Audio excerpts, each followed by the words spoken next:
Okay, so what we're going to talk about now is the Manfrotto 303 Plus.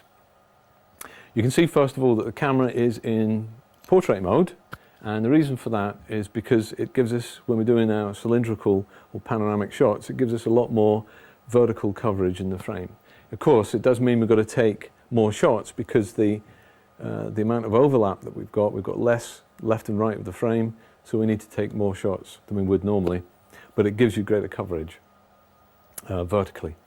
So there are two axes here that we need to control. One is the left-right position, and the other is the forwards and backwards position. And if I do the left-right position first of all, and then we'll talk about forwards and backwards. So the left-right position is really just getting the center of this rotator going through the center of the lens. And if you just tilt the camera down a little bit and look through the viewfinder, depending on what camera you have, some have grids going through them, but some don't, but they all have the little focus indicators running through the center of the viewfinder. And all you need to do is use that as your center point and just align it with the center of this adapter here.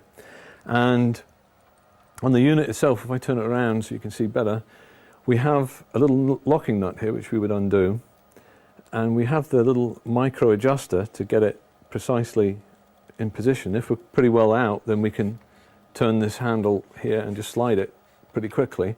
But once we're about there, we then just look through the viewfinder and we would just bring that through. So the idea is I'm just getting that over the center there, and there we go.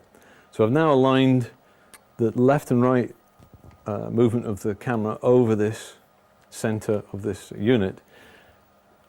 Now I'm going to bring it back up to the vertical.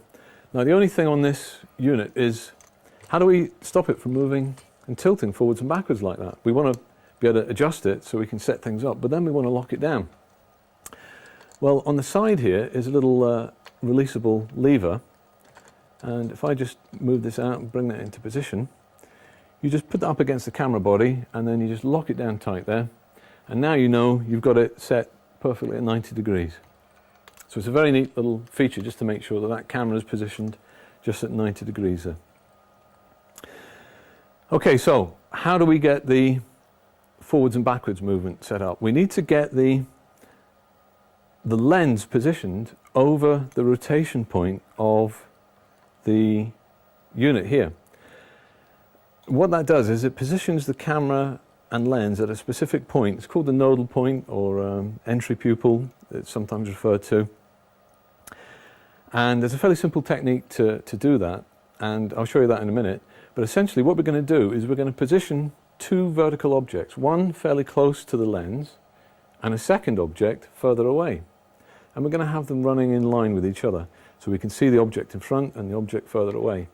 And then we're simply going to turn the camera left and right, and as we do so, we'll see that either, hopefully, they'll stay directly behind each other, or the further away object will start to move slightly.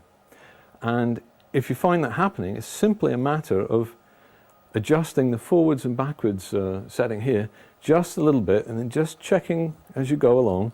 Some of the new cameras have live viewfinders, and they're really useful for doing this. And it helps you just to see if there's any movement. And when you get this positioned just right, so that as you move the camera left and right, the object that's far away remains in its exact same position to the object that's close to the lens, then you've found the position. And you'll find that these units are indexed on the side here. There's a little graticule here that has a numerical value. So what you want to do, of course, is lock it down, but also just make a note of that number, so that if needs be, if you dismantle the equipment for whatever reason, you can always set it back up again to the same position, and you don't need to go through that again. So it's really just a one-off setup. Once you've done it right, you don't need to change it again. If you have a different lens, you would need to recalibrate it, but obviously, having done it once, you've got the hang of it. And that's basically it. Once we've got the position of the lens here, we then just use the same base unit as we had before, the 300N here, to decide how many stops we want to put it into, and then just go around and take our shots as we go. The only thing that I would say as well is when you're taking these shots, rather than just holding the camera and pressing the release, either use a self-timer on the camera, or better still, if you've got a remote release, and use that. It just helps to steady the camera and reduce any kind of movement in the shot. And that's basically how we set up and use the 303 Plus.